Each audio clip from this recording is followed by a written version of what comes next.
Hello everyone, today's video is about the Bendix 10 system on my 1991 Chrysler Caravan, or Dodge Caravan. And basically what we're doing is we're deleting it because from what I've heard on the internet, the Bendix 10 system is horrible. So basically what you're going to need to do is go find yourself a non-ABS van in a junkyard. I used a 1989 Caravan. And this is what I got right here. This is the only thing you really, well, this thing you will need from the junkyard, and a proportioning valve. I think you can get them new online, but I just took it from the junkyard. Should be good. So this thing was a pain in the ass to get out. This was a van that had been sitting outside pretty much for a long time of its life, and as you can see, I mean, the outside of it's corroded. Again, the inside of it is my camera's not great, but trust me, the inside was not pretty. So what I actually had to do was cut it off right here. I'll show you on my van what it looks like, but basically there's an axle that goes like that in your pedal, and this one was just seized on there real nice, so it didn't want to come out. There's also some plastic bushings that go in here.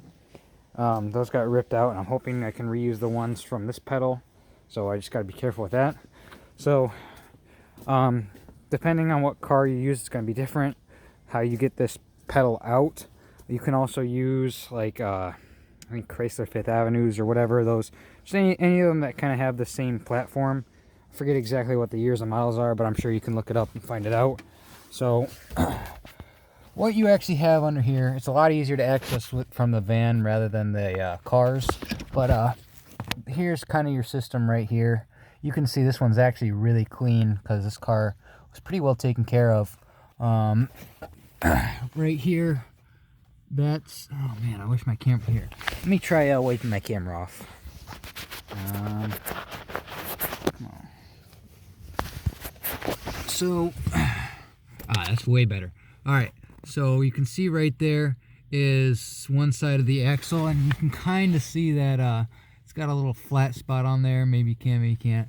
That's an 11 millimeter flat spot, and then on this side, it's kind of hard to access, but you have a, oh man, let me try to find it with the camera here.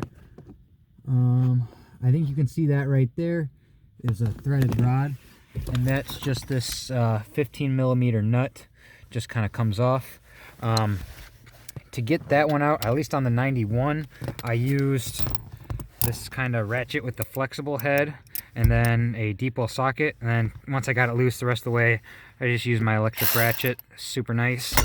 And then so what I'm in the process of now is just sliding this thing out, and it's gonna be tough, but I mean, you could not get this to move at all on the junkyard van. So what I did on my junkyard van is I just cut it, you know, right there and right there. I just kind of hacked it all to pieces, and I got it out. So hoping to reuse this rod and the bushings inside of this thing, because I toasted that stuff when I took it out of the junk vehicle.